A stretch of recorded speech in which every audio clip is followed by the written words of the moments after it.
Hi, എല്ലാവർക്കും വിസ്മയട്ടയിലേക്ക് സ്വാഗതം. എൻ്റെ മൂടൊക്കെ മാറിയാണ് നിൽക്കുന്നത് അല്ലേ. ഞാൻ കഴിഞ്ഞ ദിവസങ്ങളിലൊക്കെയും ഒരു വീഡിയോ പോലും ചെയ്യാനുള്ള സാഹചര്യങ്ങൾ എനിക്കില്ലായിരുന്നു. എൻ്റെ അമ്മ കഴിഞ്ഞ ദിവസം മരിച്ചുപോയി. കഴിഞ്ഞ ബുധനാഴ്ച പനിയെ ആയിട്ട് ഹോസ്പിറ്റലിൽ കൊണ്ടുപോയതാണ്. ഹോസ്പിറ്റലിൽ ചെന്ന് കഴിഞ്ഞപ്പോൾ അവിടെ വെച്ച് അറ്റാക്ക് ഉണ്ടായി. അങ്ങനെ മരിച്ചുപോയി. ബുധനാഴ്ച 11:45 അമ്മച്ചി മരിക്കുകയും പിറ്റേ ദിവസം വ്യാഴാഴ്ച രാവിലെ 11:30 ആയപ്പോഴത്തേക്കിന് മുളയക്കുന്നേൽ CSI ചർച്ച് എന്ന് പറയുന്ന പള്ളിയിൽ അടക്കം ചെയ്യുകയും ചെയ്തു.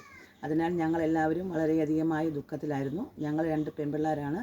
അപ്പം ഞാനാണ് ഇളയത്. ഞാൻ എൻ്റെ കല്യാണം കഴിഞ്ഞപ്പോൾ മുതലേ എൻ്റെ വീട്ടിലാണ് താമസിക്കുന്നത്. എൻ്റെ അമ്മച്ചിയെ പിരിഞ്ഞ് ഞാൻ ജീവിച്ചിട്ടില്ല.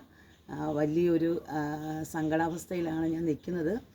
എങ്കിലും എനിക്ക് പ്രേക്ഷകർ ഒരുപാട് വ്യൂസ് ഉണ്ട്. അപ്പം അത്രയും ആൾക്കാർ എനിക്കുള്ളത് കൊണ്ട് എനിക്ക് നിങ്ങളോട് എൻ്റെ ആ ഒരു കാര്യം ഷെയർ ചെയ്യണമെന്ന് തോന്നിയത് കൊണ്ട് ഞാൻ ഇന്നാണ് കടയിലേക്ക് പോകാനായിട്ട് ഇറങ്ങിയിരിക്കുന്നത്. എല്ലാവരുടെയും വിലയേറിയ പ്രാർത്ഥന എൻ്റെ കൂടെ ഉണ്ടായിരിക്കണം. ഇത്രയും വർഷങ്ങളായിട്ട് എൻ്റെ അമ്മച്ചിയായിട്ട് ഒരു നിമിഷം പോലും ഈ വീട്ടിൽ നിന്ന് ഞാൻ മാറി നിൽക്കുമോ ഒന്നും ചെയ്തിട്ടില്ല.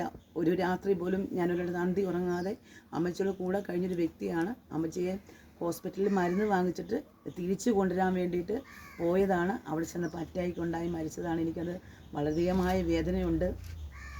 ഞങ്ങളെല്ലാവരും വളരെ ദുഃഖത്തിലാണ്. എല്ലാവരുടെയും പ്രാർത്ഥന പ്രതീക്ഷിക്കുകയാണ്. ഇനി അടുത്ത വീഡിയോകളൊക്കെ നമ്മൾ എടുക്കണം എന്ന് വിചാരിച്ച് മുമ്പോട്ട് ഞാൻ പോവുകയാണ്.